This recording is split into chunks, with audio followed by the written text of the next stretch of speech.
A la primera carta a los Corintios, capítulo 15.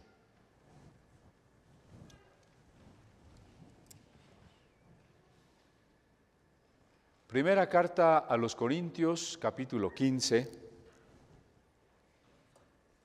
Leo a partir del verso 1.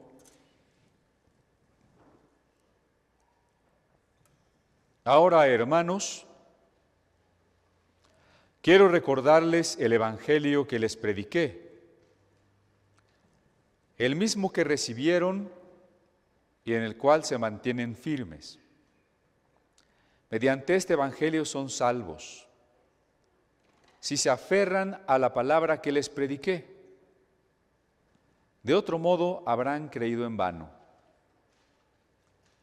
porque ante todo les transmití a ustedes lo que yo mismo recibí, que Cristo murió por nuestros pecados según las Escrituras, que fue sepultado, que resucitó al tercer día según las Escrituras, y que se apareció a Cefas y luego a los 12. Después se apareció a más de 500 hermanos a la vez, la mayoría de los cuales vive todavía, aunque algunos han muerto. Luego se apareció a Jacobo, más tarde a todos los apóstoles, y por último, como a uno nacido fuera de tiempo, se me apareció también a mí. Comienza un nuevo tema el apóstol Pablo, pero ligado a lo que hemos dicho que es el mensaje central de toda la carta a los Corintios. Si usted recuerda, la carta a los Corintios trata fundamentalmente acerca del cuerpo. Y hemos insistido en que sea del cuerpo físico individual nuestro o de nosotros como el cuerpo colectivo que es la iglesia. El cuerpo de Cristo, nuestro cuerpo, que al fin de cuentas nosotros somos miembros del cuerpo de Cristo, y que el cuerpo de Cristo en la resurrección, representado por la Jerusalén de oro, el cuerpo de Cristo es precisamente el conjunto de todos los que tengan un cuerpo glorificado, que hayan sido los creyentes. No sé si con eso vemos por qué hablar del cuerpo en la carta a los Corintios es a veces hablar de nuestro cuerpo físico, a veces de la iglesia. Porque son dos dimensiones de una misma verdad, el cuerpo de Cristo. Así pasamos por capítulos, los primeros, donde se habla del sufrimiento de la iglesia en las divisiones, los que dividen el cuerpo de Cristo. Después tocó Pablo el asunto de la fornicación. Eso parece estar más referido al cuerpo individual. No dejó por ello de mencionar cómo nuestra conducta afecta al resto de los creyentes. Luego hablamos de la comunión. La comunión con los demonios cuando se participa de los cultos donde se aprueban doctrinas falsas, o de la comunión del cuerpo de Cristo cuando comemos juntos el pan y el vino. Se habló de la comunión a través del papel de la mujer y del hombre cuando se habló del velo, y se habló de los dones del Espíritu y de los ministerios del Espíritu, como la manera de la diversidad que hay en los miembros del cuerpo de Cristo y cómo trabajamos unos por los otros y nos alimentamos unos a los otros. Y cómo el amor es el vínculo de ese cuerpo. Cómo en la reunión cada miembro individual debe manifestar la unidad y la edificación a los demás en armonía y hacerlo todo para edificación y decentemente y con orden, como cierra el capítulo 14. El capítulo 15 Sigue hablando de la importancia del cuerpo de Cristo, pero ahora en relación con un tema fundamental, la resurrección de Cristo. Así, en el primer verso, Pablo quiere recordarnos el evangelio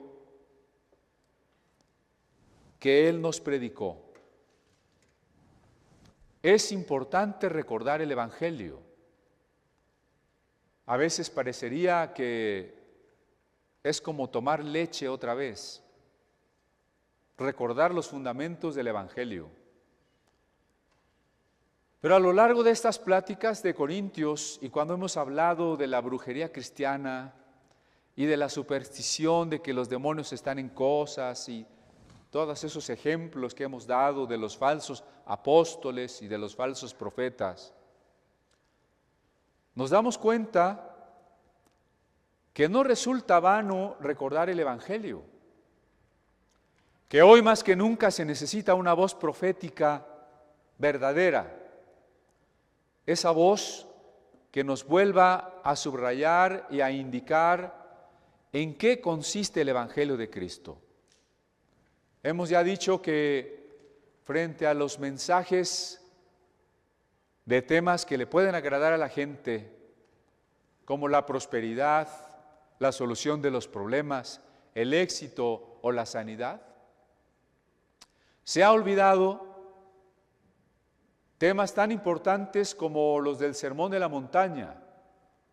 Poco se predica sobre negarnos a nosotros mismos, sobre tomar la cruz, poner la otra mejilla, caminar la segunda milla, humillarnos, amar al enemigo, la bienaventuranza para los que lloran, para los que sufren, para los que tienen hambre. Es necesario volver a recordar el evangelio porque muchas doctrinas solo han tenido éxito en la medida en que se han olvidado los fundamentos del evangelio. Y como ejemplo hemos dicho que cuando alguien cree, siendo cristiano, cree que puede tener demonios o maldiciones o herencias, está olvidando los fundamentos del evangelio. Que cuando alguien cree que solo si se porta bien se va a salvar, que solo si se porta bien va a ser lleno del Espíritu Santo, está olvidando los fundamentos del evangelio. Cuando se predica que para que Dios te sane o te bendiga tienes que traer tu ofrenda, y cuando se usa cualquier pasaje para demostrar que a través de la ofrenda es como Dios nos bendice, y como les comenté por ahí un falso apóstol que enseña que el pecado de Adán fue no dar el diezmo, cuando eso se predica, se han olvidado los fundamentos del evangelio.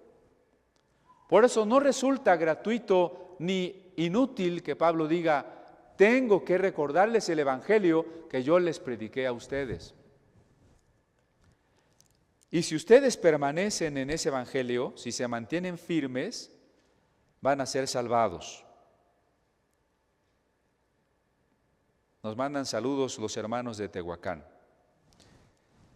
Mediante este evangelio son salvos si se aferran a la palabra que les prediqué. De otro modo habrán creído en vano. Aquí está un tema candente. ¿Se puede perder la salvación o no? Alguna que otra vez hemos abordado el asunto. Pero noten ustedes que en la frase, sois salvos si no creísteis en vano, hay algo en que detenernos. ¿Qué quiere decir eso de si no creísteis en vano? ¿Se pierde la salvación o no? Creo que la pregunta no está muy bien formulada, no es la mejor formulación. Porque se pierde la salvación, ¿se pierde la cartera? Pues sí, yo venía en el metro y ya no la traigo. Yo traía la salvación y quién sabe dónde la dejé. No está muy bien formulada la pregunta. Creo que más bien la pregunta podría ser, si es posible que nosotros podamos rechazar la salvación, podamos rechazar el regalo de Dios. Y creo que hay dos maneras en que podemos contestar sí. Aclaro lo que dije hace un momento, no es que me tengo que portar bien para ser salvo, no es así, no son mis obras las que me van a salvar. Cuando Lutero tradujo la Biblia, cuando tradujo primero el Nuevo Testamento, en septiembre de 1521, en Romanos, él puso, porque el hombre no es salvo por las obras de la ley, sino solamente por la fe. Las críticas, sobre todo del ámbito católico, es que Lutero había añadido la palabra sola a la palabra fe, por la fe sola. Y la palabra sola, decían, no está en el griego. Lutero prepara toda una carta para explicar por qué tiene que poner por la fe sola. Dice él, en primer lugar, porque el alemán lo exige para dar la fuerza a la idea de que es solamente la fe. Pero también los otros pasajes de la Biblia donde Pablo deja muy en claro que no es por las obras de la ley, ratifica que la salvación es exclusivamente por la fe. Y si alguien malentiende que entonces la salvación, al no ser por obras, nos podemos portar como queremos, él dice, no es así. Porque si no somos salvos por las obras de la ley, mucho menos por violar la ley. No somos salvos por no cumplir la ley. Tampoco somos salvos por cumplir la ley. Somos salvos por una cosa, porque Cristo murió por nosotros. Y como decíamos el viernes en las 7 palabras, somos salvos por la gracia de Dios, más nada. Solo la gracia de Dios. La fe es simplemente recibir esa gracia. La fe no es un mérito, debe quedar muy claro eso. La fe no es una buena obra. La fe es recibir precisamente en la conciencia de que no soy merecedor. Recibir precisamente algo que es gratuito y que no pago por ello. Por eso la fe no es una obra. Así que hay dos maneras de rechazar la salvación. La primera es no creer. Es oír el Evangelio y decir no. Tal vez muchas personas no digan un no explícito. Simplemente no dan una respuesta a Jesús. Dejarlo para después. Escuchar con indiferencia y posponer la respuesta, eso es un no. El que conmigo no recoge desparrama, dice Jesús. No dar una respuesta es una manera de decir no. Y es una manera de rechazar la salvación, de desperdiciar el regalo que Dios nos ha dado. Pero la otra manera es que habiendo creído, después ya no creamos. Eso es lo que se llama creer en vano. ¿Significa eso que Dios nos quitaría la salvación? Cuando hablamos de los dones, creo que quedó claro que los dones son irrevocables. Dios no quita nada de lo que da. No dejaríamos de ser salvos porque Dios nos quitó lo que nos había dado. Pero la fe, que es la manera de recibir el regalo, si se pierde la fe, es también la manera de rechazar el regalo. Si yo digo, te regalo este teléfono, no es un mérito, no es un premio. Si alguien realmente lo cree, pues lo toma. y ya es suyo. ¿Cuánto pagó? Nada. Pero si un día ya no lo quiere, ¿qué puede hacer? Regresarlo o dejarlo tirado. Ese es el que, habiendo recibido la palabra de Dios, después la deja morir, como en la parábola de la semilla. El que creció entre piedras y tenía poca profundidad, y cuando salió el sol se secó.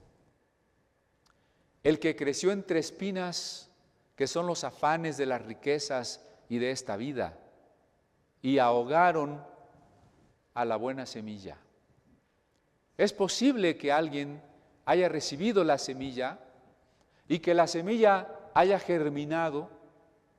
Es posible que alguien haya creído, y la carta a los Hebreos es más contundente en eso, diciendo que es imposible que si hemos creído y después rechazado a Cristo, haya esperanza.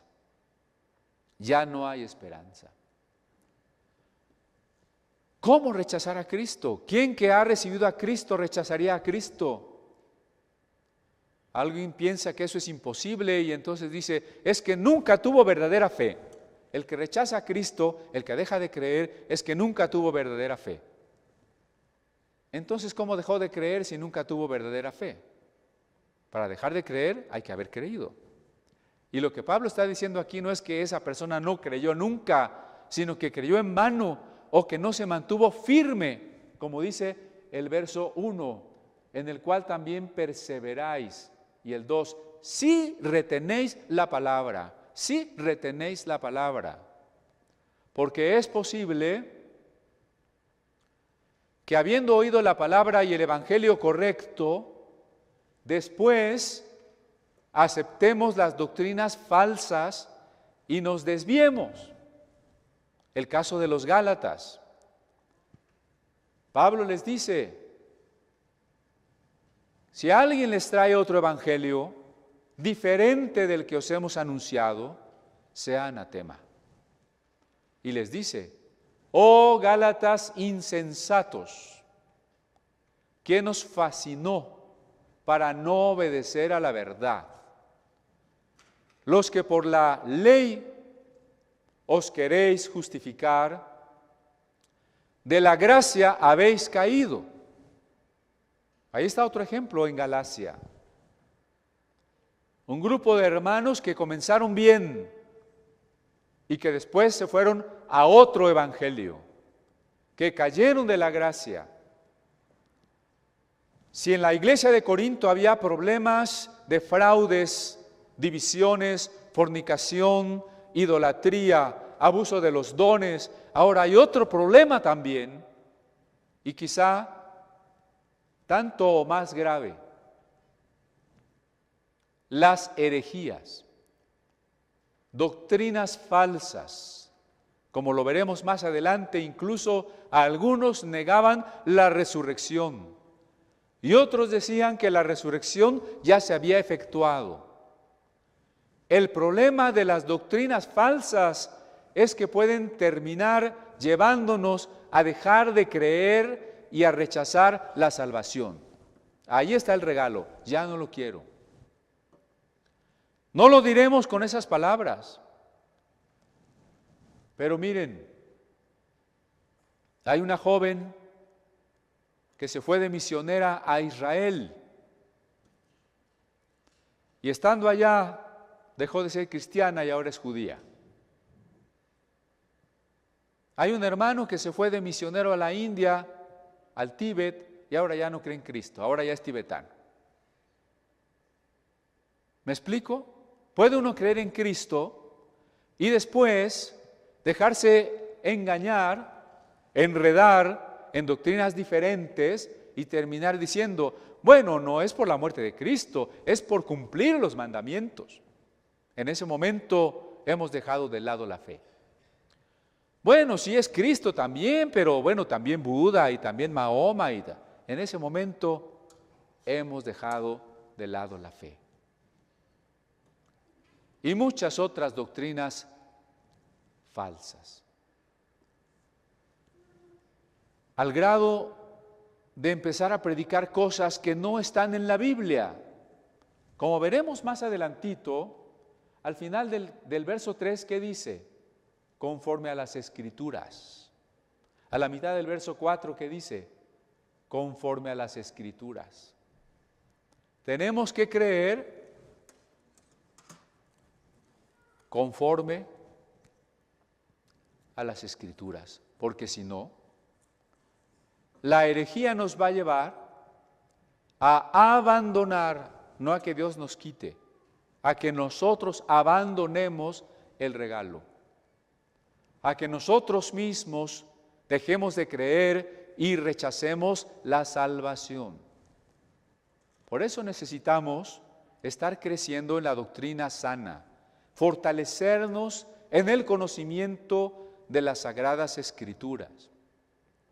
Uno de los engaños que más el diablo ha difundido en las iglesias es que no es necesario estudiar, porque eso de la mente, eso es del hombre. El mucho estudio es aflicción de la carne. La letra mata, ya no estudies. ¿Saben lo único que ganamos con eso?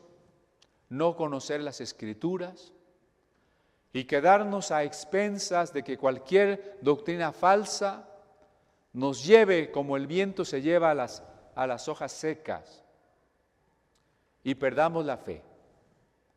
Por eso Pablo tiene que recordar el Evangelio.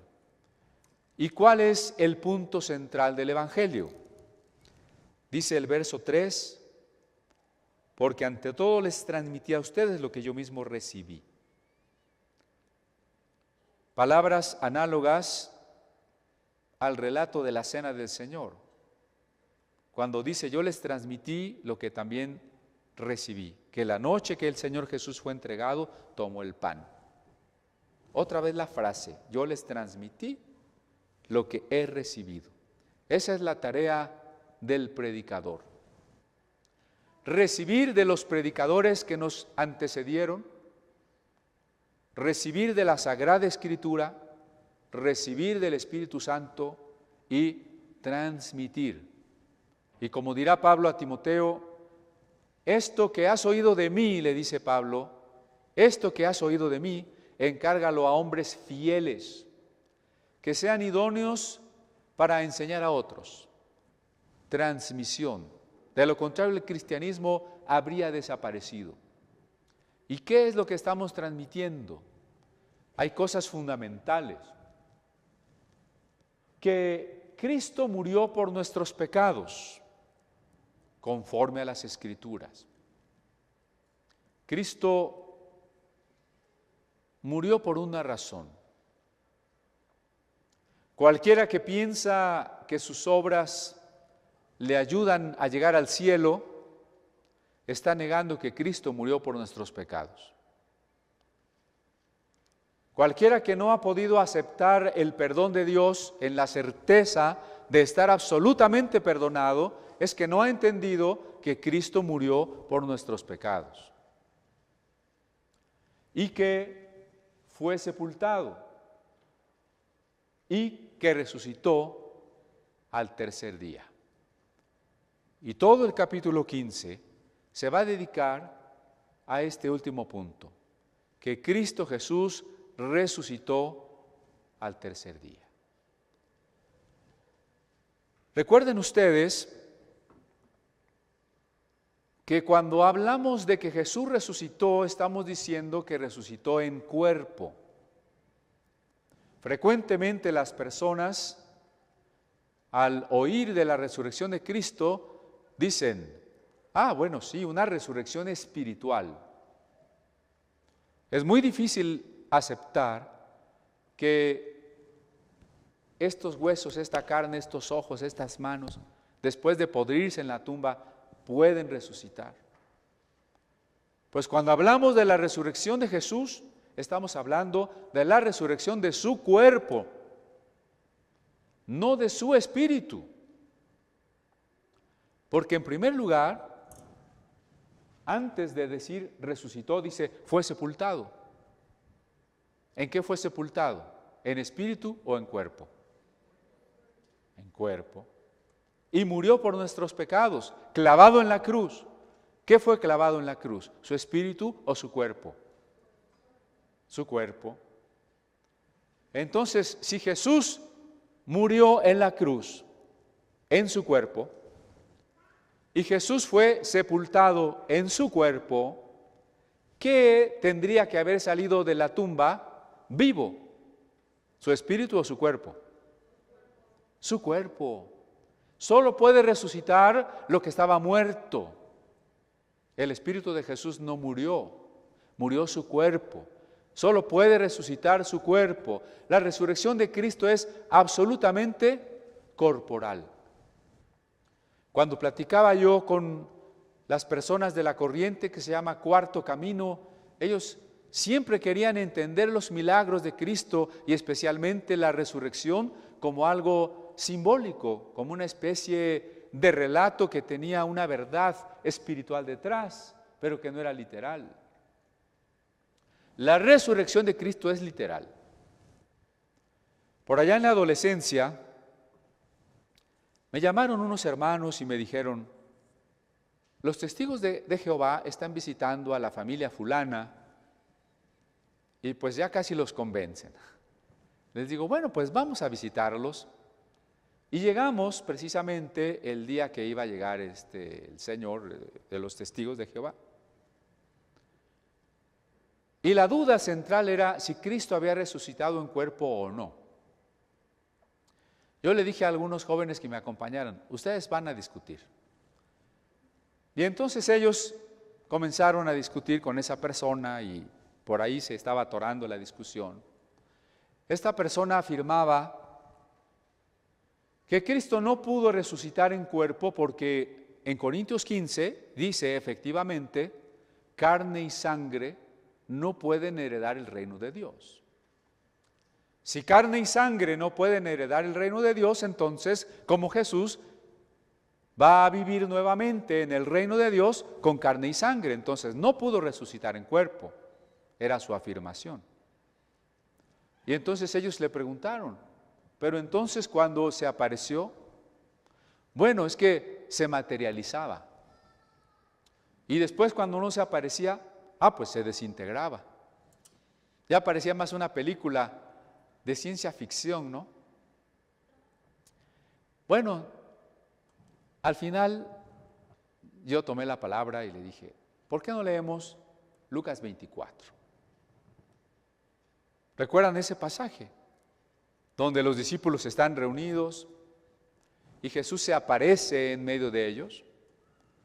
Y precisamente porque se aparece, no sugiere el pasaje que entra por la puerta, sino que se aparece. Los discípulos creían ver un espíritu. Los discípulos se estaban volviendo testigos de Jehová. Y entonces Jesús tiene que explicarles, no soy espíritu. ¿Más claro? No soy espíritu porque los espíritus no tienen carne y huesos como ven que yo tengo. Estoy en Lucas 24, cuando quiera usted lo puede revisar. Los espíritus no tienen carne y huesos como ustedes ven que yo tengo. Yo mismo soy, refiriéndose al cuerpo. Pero más todavía, palpad y ved, tóquenme. Si fuera un espíritu y trataran de tocarlo los discípulos, pues no tocaría nada, ¿no? Palpad y ved. Como le dirá después a Tomás, mete tu dedo en mi herida, pon tu mano en el costado. Como no lo creían, ¿tenéis algo de comer? Si tenemos duda de que algo sea corporal, material y esté vivo, probemos con la comida. Si el enfermo en cama dice, ¿quiere un bistec con papas? No, doctor, es que ya se está componiendo, ¿no?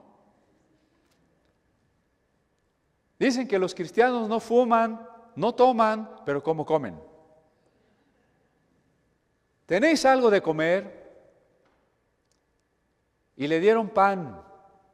Algunos manuscritos añaden un pez asado, un panal de miel. Y comió.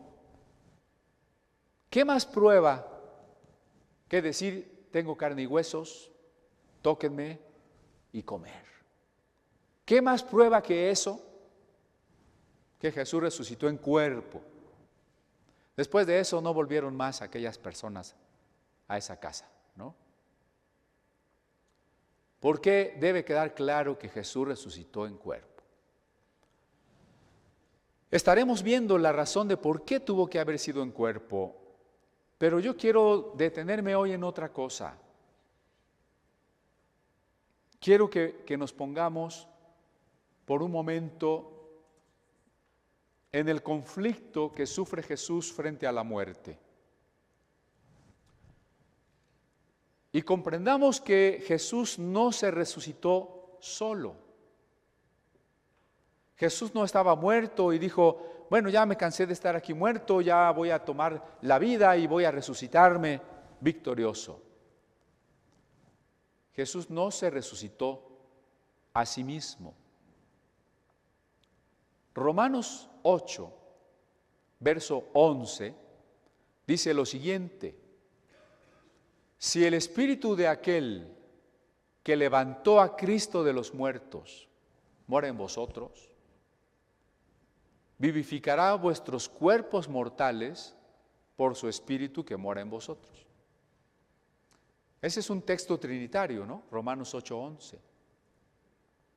Si el espíritu de aquel, ¿a quién se refiere con el artículo o con el pronombre, perdón, aquel? El espíritu de aquel, el Padre, ¿no?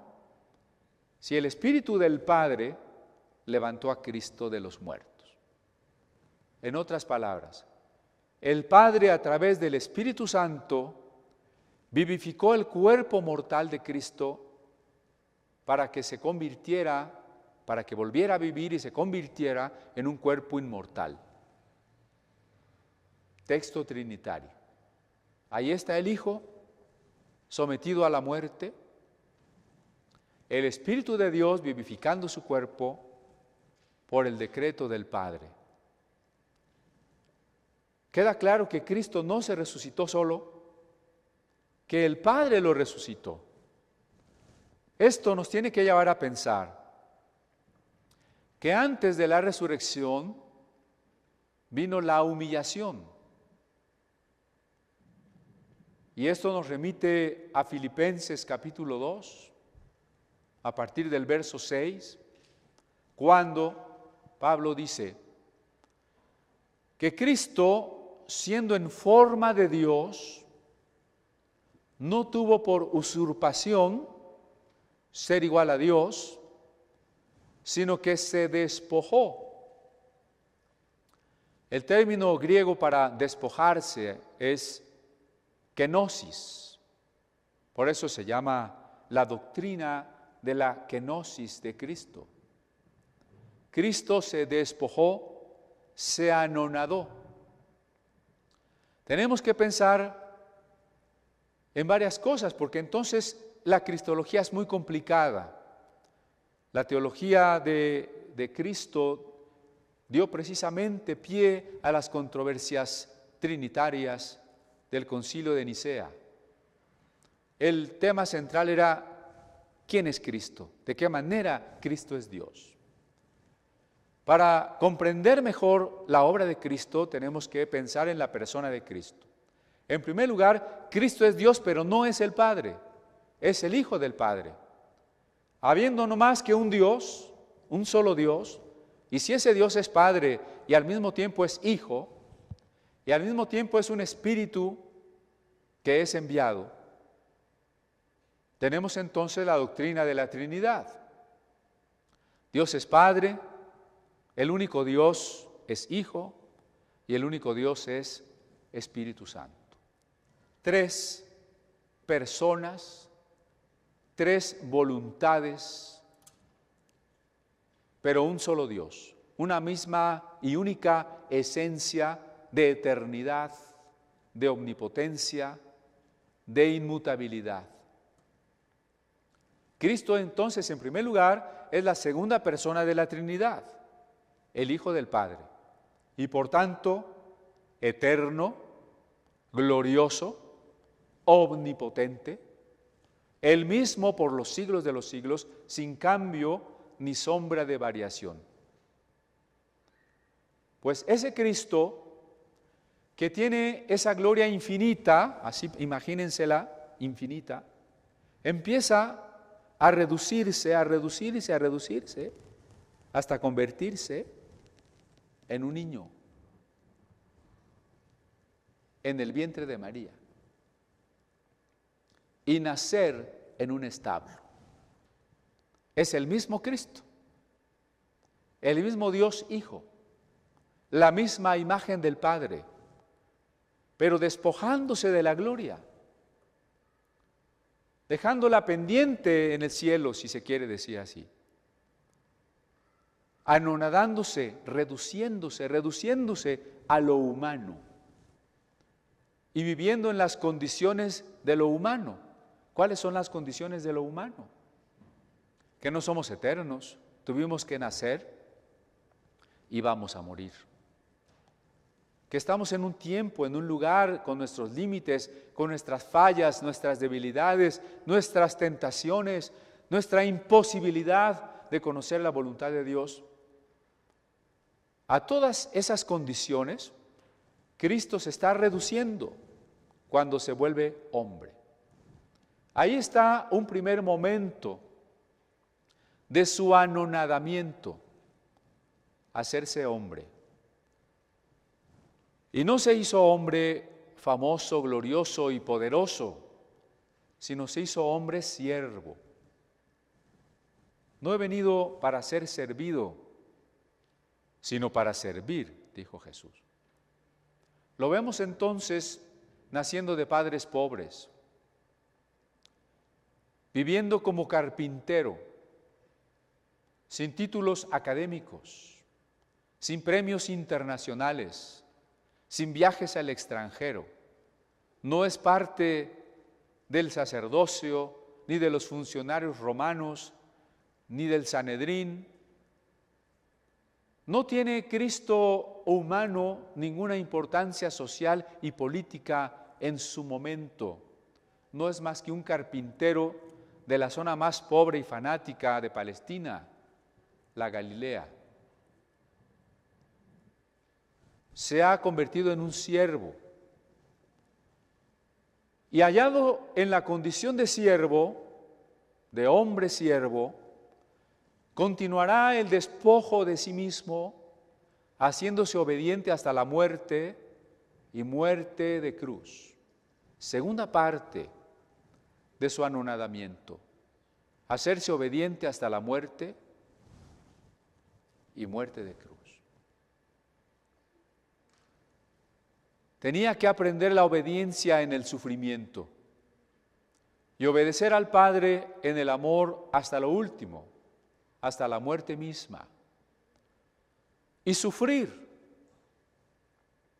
Usted y yo hemos sufrido diferentes cosas en las que tenemos que pensar siempre en Cristo. Han hablado mal de nosotros, hablaron mal de Cristo. Nos han traicionado, traicionaron a Cristo.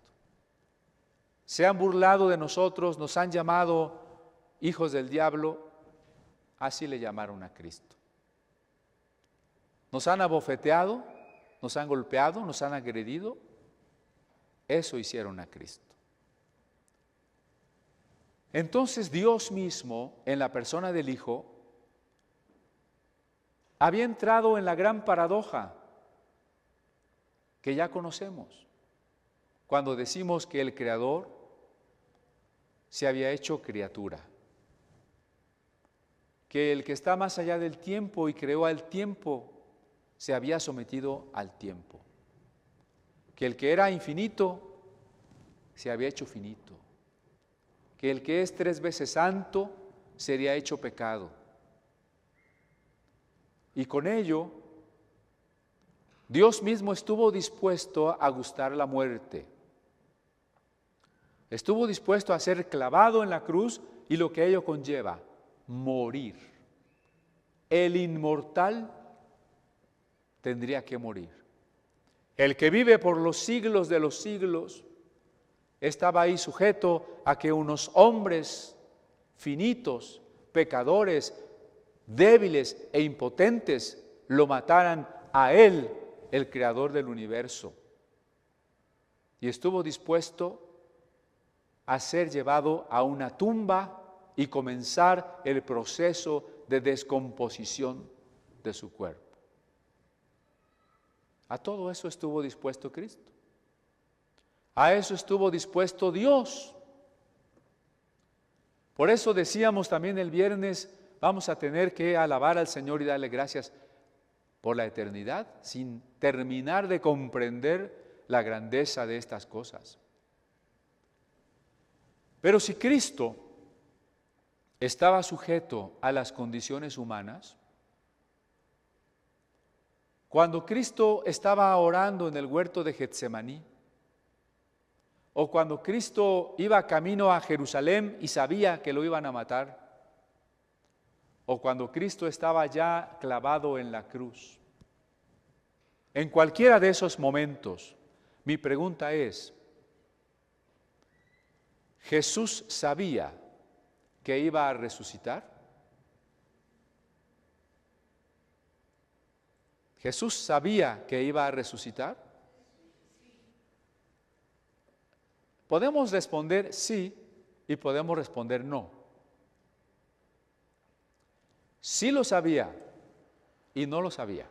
¿Cómo? Lo sabía como cualquiera de nosotros lo puede saber hoy, por la fe.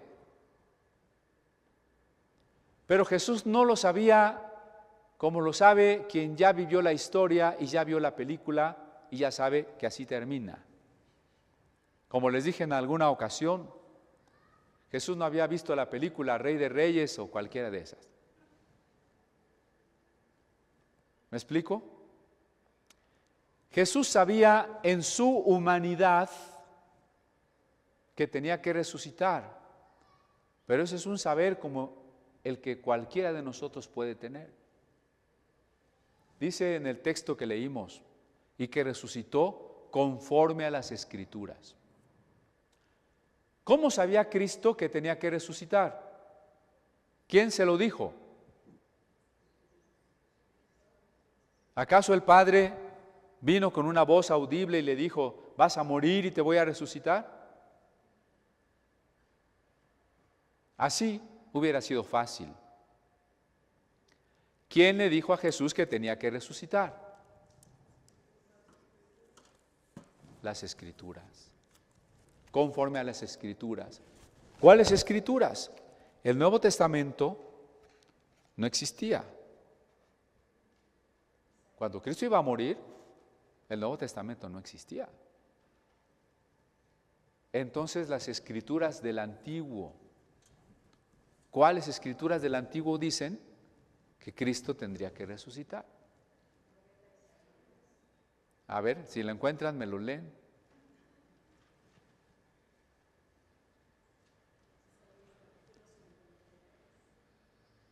No estoy diciendo que no lo diga, lo dice porque en Lucas 24, Jesús le explica a sus discípulos, a través de la ley, los profetas y los escritos, que tenía que resucitar.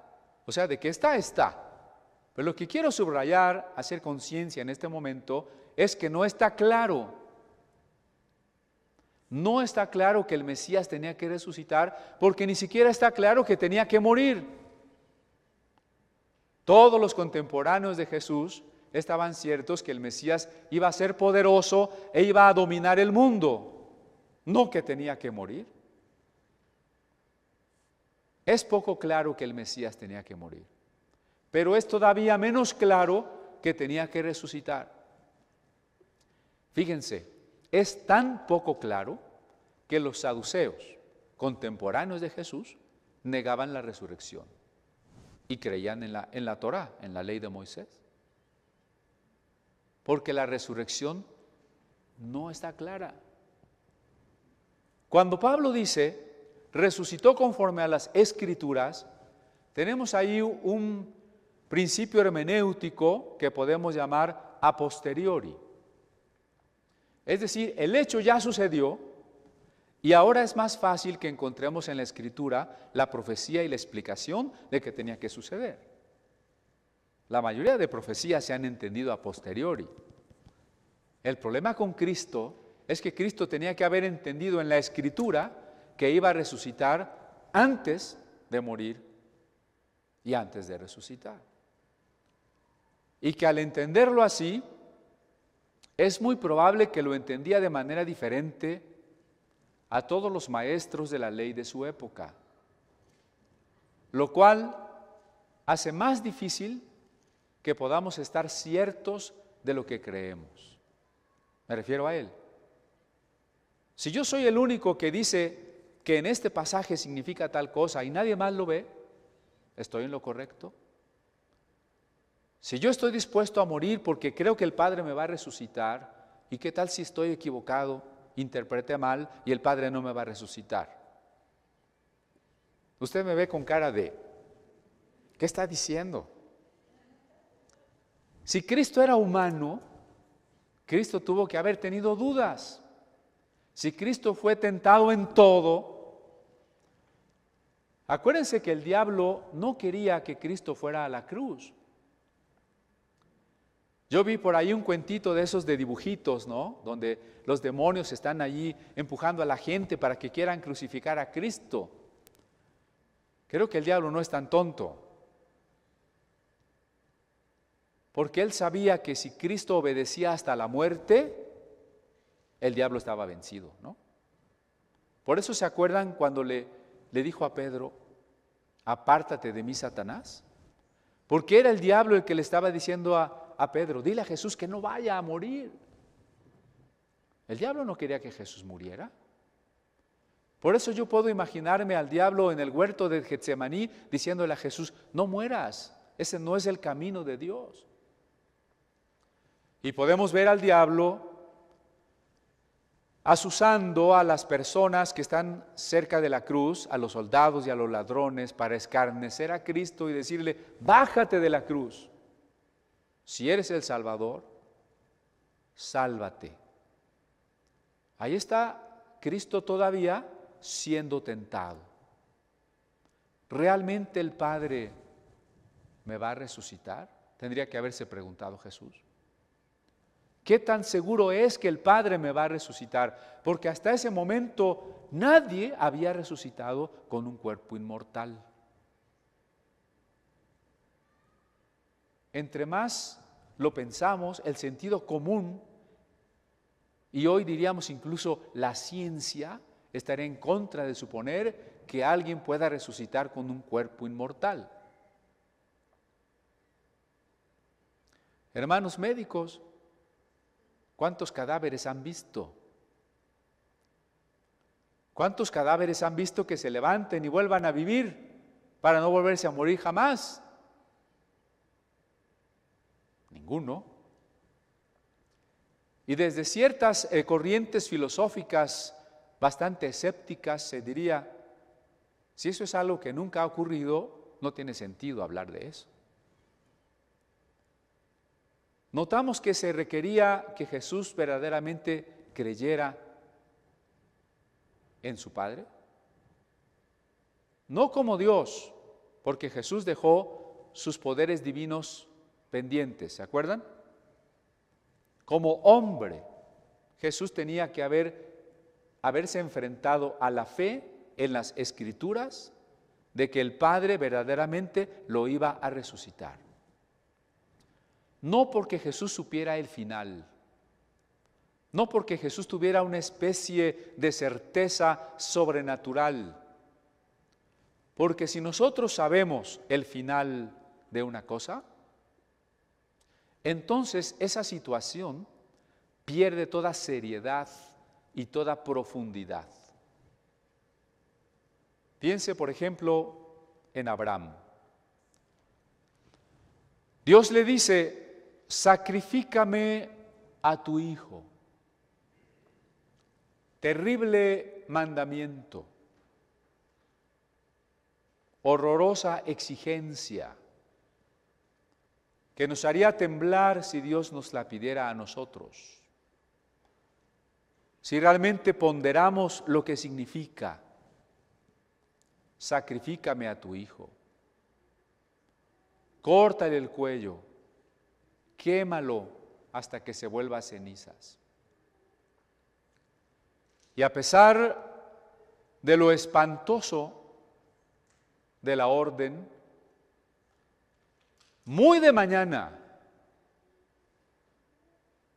no puso dilaciones Abraham, muy de mañana se levantó y enalbardó su asno y tomó a Isaac y se encaminó hacia el monte Moria.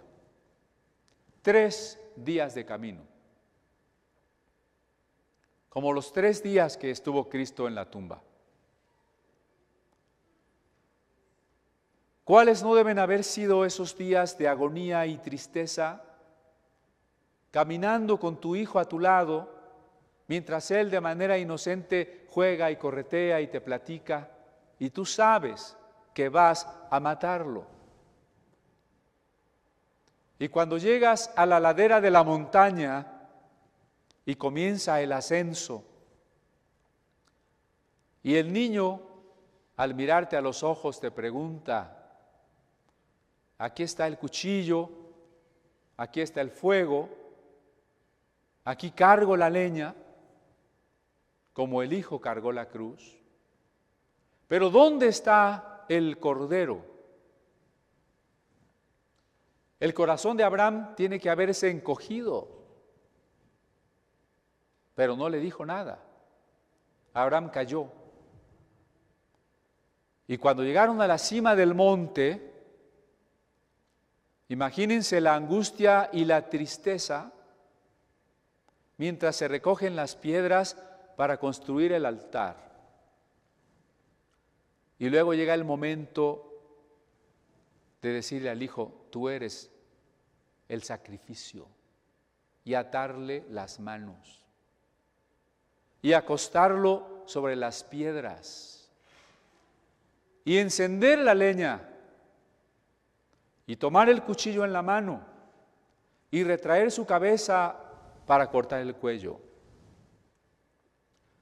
Todo eso fue una agonía, una disposición de Abraham de obediencia y de entrega total.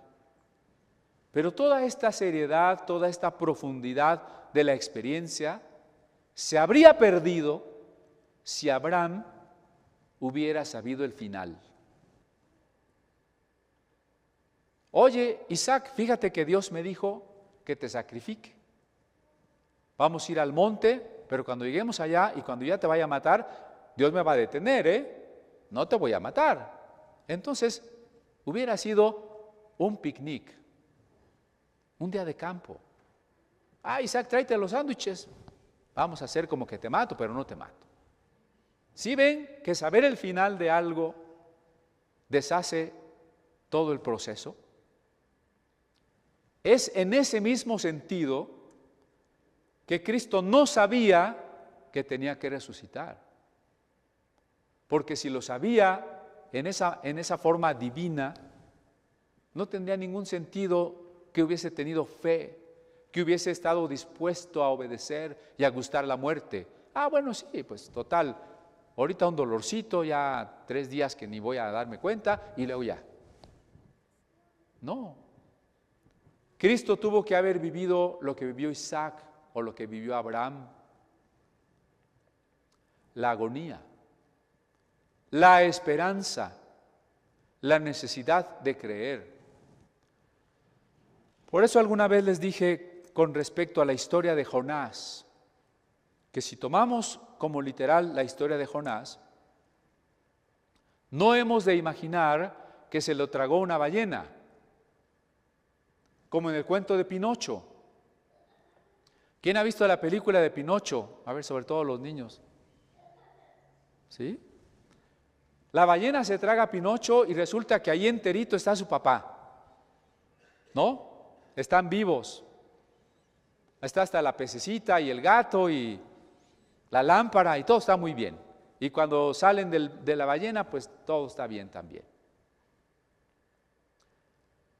¿Saben ustedes que las ballenas no tragan humanos? Que a Jonás, si lo devoró un pez, tuvo que haberlo devorado un tiburón o algo así. Y que un tiburón no se lo va a tragar entero, sino lo va a masticar. Y entre el agua en la que está sumergido y los jugos gástricos del estómago y los dientes y todo eso, Jonás no tiene ninguna oportunidad de sobrevivir. Jonás se murió. Y si el pez vomitó a Jonás y Jonás volvió a vivir, es porque Jonás resucitó. Por eso ya hemos dicho, no confundir a Jonás con Pinocho. Tuvo que haber muerto y resucitado. Pero en ese ínter, capítulo 2 de Jonás, hay una oración mesiánica, cristológica, donde Jonás dice cosas como estas: descendí a las raíces de los montes, es decir, el abismo, las aguas en las que se sostenían las montañas. Y la tierra echó sobre mí sus cerraduras para siempre. Hermosa metáfora para decir que cuando alguien se muere, ya no hay regreso. Que la tumba no se abre para que una persona pueda volver a salir. La tierra echó sobre mí sus cerraduras para siempre. Todas tus olas y tus ondas han pasado sobre mí, como la ira de Dios, como una tempestad que pasa por la cabeza de Jonás una tras otra. Todas tus olas me arrebataron. Pero aún veré tu santo templo. Fíjense la esperanza de Jonás muerto. Aún veré tu santo templo. Por tanto, mi carne descansará en esperanza. Es la oración de Cristo. Cristo tuvo que haber dicho lo mismo. Padre, entiendo en las Escrituras que tengo que morir. Entiendo que me vas a resucitar y tengo que creer. Y voy a morir en la esperanza de un cuerpo inmortal. Pero hay un riesgo. La fe es asumir, creerle a Dios en medio de un riesgo o de muchos riesgos. No es negar la posibilidad de los riesgos. Y si nadie ha resucitado, ¿por qué yo voy a resucitar? Mi carne descansará en esperanza. Entonces también aquí lo que tenemos que encomiar es la fe y la entrega que tuvo Cristo para poder creer en las palabras del Padre en la Escritura y poder entregarse a la muerte confiando que Dios no lo abandonaría aun y cuando Jesús estaba sintiendo lo contrario. ¿Se acuerda de la cuarta palabra? Elí, Elí, lama sabactani. Dios mío, ¿por qué me has desamparado? Jesús no puede sentir la compañía de Dios ni la fidelidad de Dios cuando está en la cruz. No la puede ver, no puede ver a Dios, no lo puede sentir, no escucha respuesta de Dios, no siente la protección de Dios. Dios está permitiendo que lo maten. ¿Dónde está la protección de Dios? ¿Por qué me has abandonado? A pesar de esa sensación de que Dios nos abandona, la fe y la esperanza se mantienen para saber que aún del polvo me levantará. Jesús entonces, en su calidad de hombre, tuvo la fe que nosotros tenemos que tener frente a la muerte, para saber que el Padre también a nosotros nos tiene que levantar. ¿Cuál no sería la sensación de abandono en Jesús si pensamos en Isaac?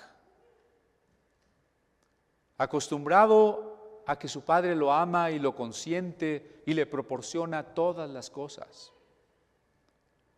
Quizás contento el muchacho porque va con su padre como de un paseo por 3 días de camino. ¿Cuál será su desconcierto cuando el padre amoroso de repente se convierte en un padre terrible que le amarra las manos y le dice: te voy a matar? ¿Qué le ha pasado a mi padre? Ha sido transformado. Este no es el padre que yo conozco, el padre que me ha atado y me acuesta ahora sobre este altar y me quiere quemar, el padre que extiende el cuchillo y me lo pone en el cuello. Yo quiero imaginarme la expresión del rostro y de la mirada de Isaac hacia su padre, de espanto, de interrogación. Padre, ¿qué te pasa? ¿Por qué me haces esto? Es lo mismo que siente Jesús en la cruz, conforme a las Escrituras. Noten ustedes que el apóstol Pablo pone el énfasis en esta doctrina y que no dice, ni aquí ni en Tesalonicenses o en otras cartas, no se contenta con decirnos que al morir nuestra alma se va a ir al cielo. En Romanos 8, que les cité, dice: si el espíritu de aquel que levantó a Cristo mora en ustedes, entonces el que levantó a Cristo vivificará vuestros cuerpos por su espíritu. ¿Cuál es ahí la médula de la predicación? Que nuestros cuerpos van a resucitar. Porque también en Romanos 8 dice: esperamos la adopción, es decir, la redención de nuestros cuerpos. Mientras no resucitemos, nuestra salvación no es completa. Ya somos salvos porque ya nuestros pecados han sido perdonados. Somos salvos porque el Espíritu Santo vive en nosotros y somos hijos de Dios. Pero todavía no somos salvos en totalidad. Hasta que nuestro cuerpo resucite, podemos decir: ahora sí soy salvo. Por eso en Tesalonicenses, cuando dice: hermanos, cuando muere un ser querido, no se entristezcan como los que no tienen esperanza. Pablo no se limita a decir: porque el muertito ya se fue al cielo y allá está con el Señor, y este cuerpo no es él. ¿Así dice Pablo? Pablo no dice las cosas que nosotros decimos en los velorios, ¿no? ¡Ay, qué bueno era! ¡Ay, este cuerpo ya no es él! Pablo no dice eso. Pablo dice: no se entristezcan porque un día estos que murieron van a resucitar. La salvación en el Nuevo Testamento siempre está centrada en el hecho de la resurrección. No solo de las almas que se van al cielo. Durante muchos siglos el cristianismo se limitó a eso, a suponer que la salvación es que en el momento de la muerte nuestra almita se iba volando, volando por allá en las nubes hasta llegar a una ciudad de oro, donde no sé para qué tiene que ser de oro si el alma ni siquiera es material, ¿verdad? Pero ahí el alma va a andar caminando sobre calles de cristal. Y esa era la salvación. Si la salvación es eso, el alma viviendo en una ciudad de oro más allá de las galaxias que alcanzamos a ver, ¿para qué vamos a resucitar? ¿Para qué estamos esperando la resurrección? Porque ese concepto de salvación es incompleto, está distorsionado. La salvación es resurrección del cuerpo para la salvación de una totalidad del ser humano, integral, espíritu, alma y cuerpo. Y por eso el primero que resucitó fue Cristo. Porque las cosas viejas pasaron, he aquí todas son hechas nuevas. La creación vieja, la que está sujeta a la muerte y a la corrupción, está terminando. Con la resurrección de Cristo se ha iniciado la nueva creación. Y nosotros empezamos ya a participar de la nueva creación cuando hemos sido regenerados, cuando Él ha puesto un nuevo espíritu en nosotros. Pero esa nueva creación se consumará, llegará a su plenitud cuando nuestro cuerpo resucite inmortal, igual que el cuerpo de Cristo. Y al igual que Cristo, vamos a morir en la esperanza de la resurrección. Y vamos a morir esperando algo que no vemos. Y vamos a sepultar a nuestros seres queridos en la esperanza de algo que no hemos visto y nadie ha visto. Al igual que Jesús, por la fe. Y nuestra carne descansará en esperanza, para que un día, si creemos que Jesús murió y resucitó, así también Dios traerá con Él a los que durmieron en Cristo. Amén. Vamos a prepararnos para seguir alabando al Señor ahora con nuestra aportación de la ofrenda, que es parte de nuestra gratitud y del testimonio de lo que Dios nos ha dado. Recuerde usted cuando se nos hace a veces difícil, porque aunque usted no lo crea, hay hermanos a los que se les hace difícil ofrendar, ¿verdad? No sé por qué. Cuando usted va al restaurante, ¿no se le hace difícil pagar?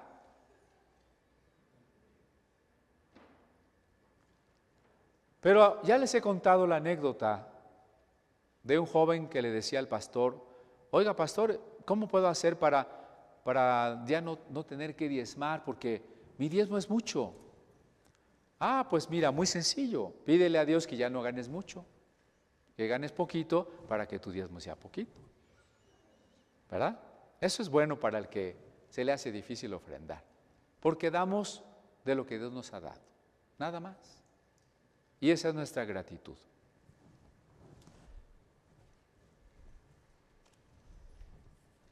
¿Quién nos quiere ayudar, por favor, a repartir sobres?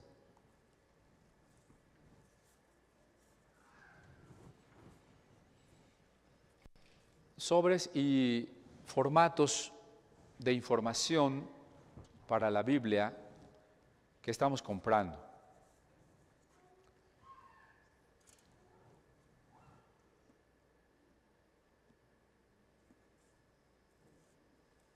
Si usted quiere, además de su ofrenda o de su diezmo, en el momento en que Dios así le ponga, ofrendar para esta Biblia, anótelo así en el sobre, tal cantidad para la Biblia del oso. Hermanos, a la distancia igualmente, si ustedes quieren hacer un donativo, pueden mandarlo a la cuenta que les hemos dado normalmente de Santander, y con algún correo o mensaje de teléfono me dicen: esta aportación fue para la compra de la Biblia. Bueno, si estamos listos para ofrendar, tengamos a la mano lo que hemos de dar para que oremos ofreciéndosela al Señor. Así como seguramente el que llevaba al templo su borreguito lo ofrecía y oraba y se lo entregaba al Señor, así también nosotros consagrémosle nuestra ofrenda. Te damos gracias, Señor, por todas las cosas que nos das. Nuestra vida es tuya, somos tuyos, todo lo que tenemos en realidad es tuyo. Y de eso tuyo hoy te damos lo que te corresponde. Recíbelo, Señor, lo consagramos a ti, lo entregamos a ti con alegría.